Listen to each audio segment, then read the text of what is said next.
महत्वपूर्ण कदम उठाए गए हैं। न्यूक्लियर एनर्जी में प्राइवेट सेक्टर को बढ़ावा देने का निर्णय बहुत ही ऐतिहासिक है।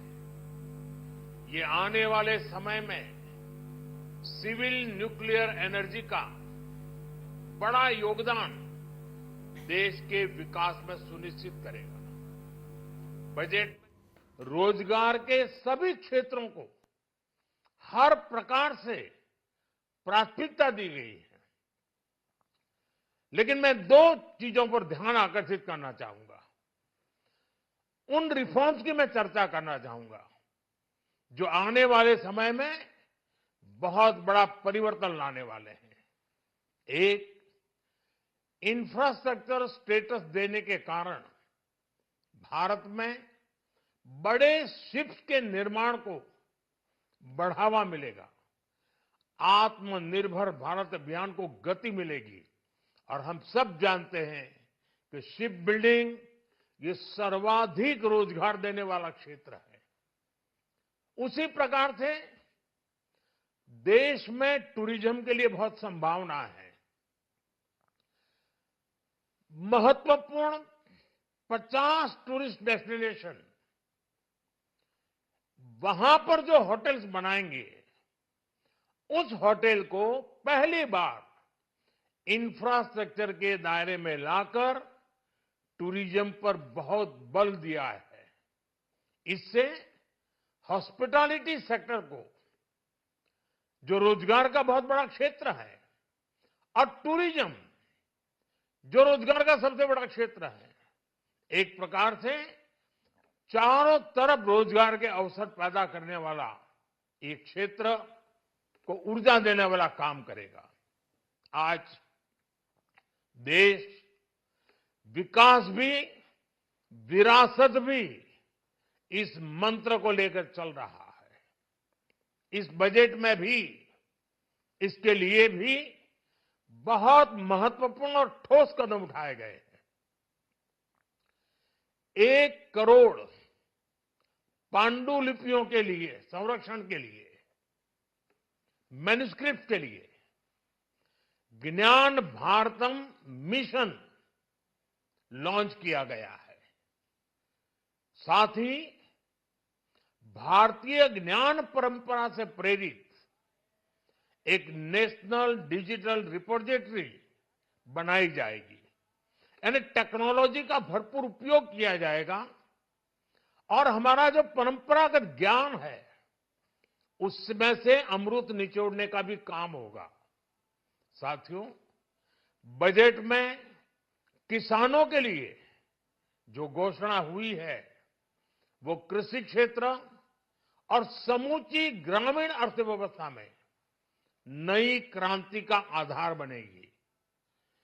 पीएम धन धान्य कृषि योजना के तहत 100 जिलों में सिंचाई और इंफ्रास्ट्रक्चर का डेवलपमेंट होगा।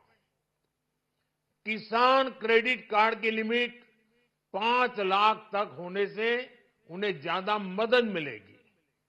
साथियों, अब इस बजट में 12 लाख रुपए तक की आय को टैक्स से मुक्त कर दिया गया है। सभी आय वर्ग के लोगों के लिए टैक्स में भी कमी की गई है। इसका बहुत बड़ा फायदा हमारे मिडिल क्लास को, नौकरी पेशे करने वाले जिनकी आय बंधी हुई है, ऐसे लोगों को, मिडिल क्लास को इससे बहुत बड़ा लाभ होने वाला है।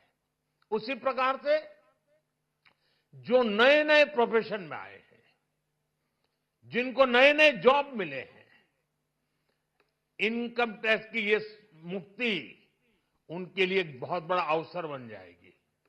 साथियों, इस बजट में मैन्युफैक्चरिंग पर 360 डिग्री फोकस है ताकि एंटरप्रेन्योर्स को, एमएसएमईज को, छोटे उद्यमियों को मजबूती मिले और नई जॉब पैदा हो। नेशनल मैन्युफैक्चरिंग मिशन से लेकर clean tech, leather, footwear, toy industry जैसे अनेक सेक्टर्स को विशेष समर्थन दिया गया है। लक्ष्य साफ है कि भारतीय प्रोडक्ट्स ग्लोबल मार्केट में अपनी चमक बिखेर सके। साथियों, राज्यों में इन्वेस्टमेंट का एक वाइब्रेंट कॉम्पिटिटिव माहौल बने, इस पर बजट में विशेष जोर दिया गया है। एमएसएमईज और स्टार्टअप के लिए क्रेडिट गारंटी को दोगुना करने की घोषणा भी हुई है।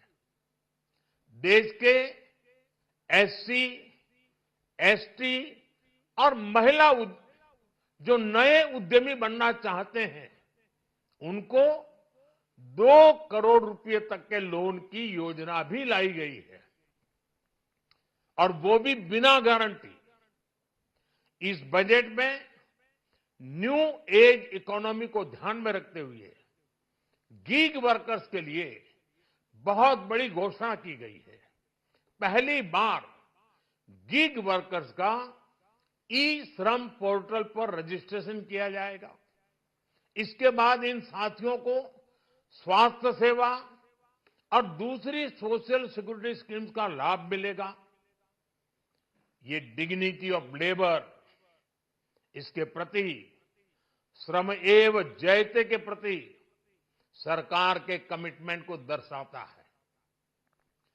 रेगुलेटरी रिफॉर्म से लेकर फाइनेंशियल रिफॉर्म्स, जन विश्वास 2.0 जैसे कदमों से मिनिमम गवर्नमेंट और ट्रस्ट बेस्ड गवर्नेंस के हमारे कमिटमेंट को और बल मिलेगा।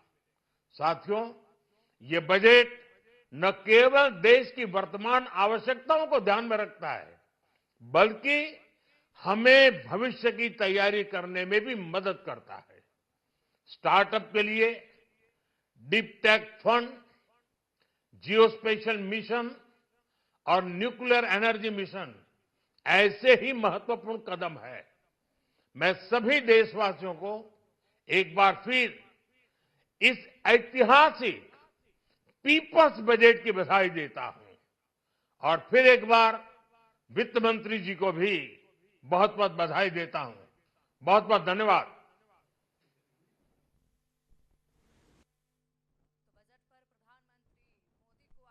ये जो कि हर वर्ग के लिए इस बजट में जो समावेशी ऐलान किया गया है, उसके प्रति उन्होंने वित्त मंत्री निर्मला सीतारमण का धन्यवाद ज्ञापन किया। उन्होंने कहा कि ये समावेशी बजट है, सभी वर्गों के लिए इसमें खास ख्याल रखा गया है, ध्यान रखा गया है।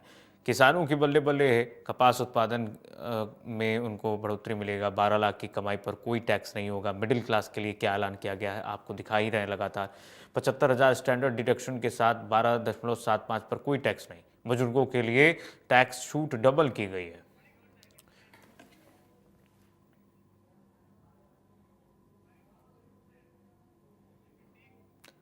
और चलिए